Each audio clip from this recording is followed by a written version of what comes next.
மகா சிவராத்திரி 2025. சிவனின் அருள் பரிபூரணமாக கிடைக்க வாங்க வேண்டிய 5 பொருட்கள் என்னென்ன என்று இந்த பதிவின் மூலம் நாம் காணலாம் வாங்க. மகா சிவராத்திரி நன்னாளில் சிவபெருமானையும் பார்வதியையும் வழிபடுவதால் நம் வாழ்க்கையில் உள்ள இன்னல்கள் நீங்கி இன்பம் பெருகும் என்பது ஐதீகம். ஒவ்வொரு மாதமும் சிவராத்திரி வருகிறது என்றாலும் மாசி மாதம் வரும் சிவராத்திரி மிக விசேஷமானது.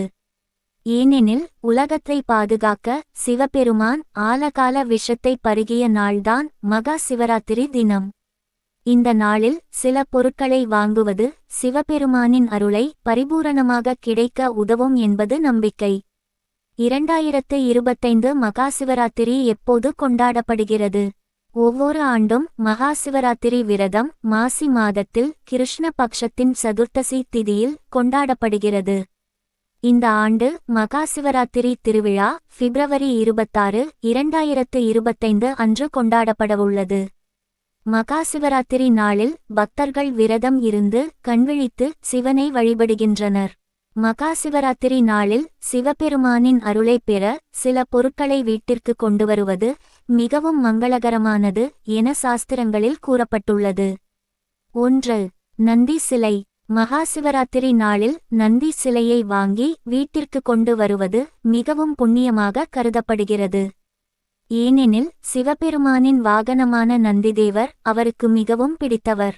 எனவே மகா சிவராத்திரி நாளில் நந்தி சிலையை வீட்டிற்கு கொண்டு வருவதால் சிவபெருமான் மகிழ்ச்சி அடைகிறார். நந்தி சிலையை வீட்டில் வைப்பதால் பணத்துக்கு பஞ்சம் ஏற்படாது. 2. ருத்ராட்சம். ருத்ராட்சம் சிவபெருமானின் கண்ணீரில் இருந்து உருவானது என புராணங்கள் கூறுகின்றன. மகிழ்ச்சி மற்றும் செழிப்பின் அடையாளமாக கருதப்படுகிறது. எனவே மகா சிவராத்திரியின் புனிதமான நேரத்தில் ருத்ராட்சத்தை வீட்டிற்கு கொண்டுவர வேண்டும். சடங்குகள் மற்றும் மந்திரங்களை உச்சரிப்பதன் மூலம் ருத்ராட்சத்தை கொண்டு வந்து அணிய வேண்டும். நீங்கள் விரும்பினால் ருத்ராட்சத்தையும் உங்கள் பாதுகாப்பில் வைக்கலாம். இதைச் செய்வது மிக புண்ணியமாக கருதப்படுகிறது. 3. சிவலிங்கம். சிவலிங்கத்தை வீட்டில் வைக்கக்கூடாது.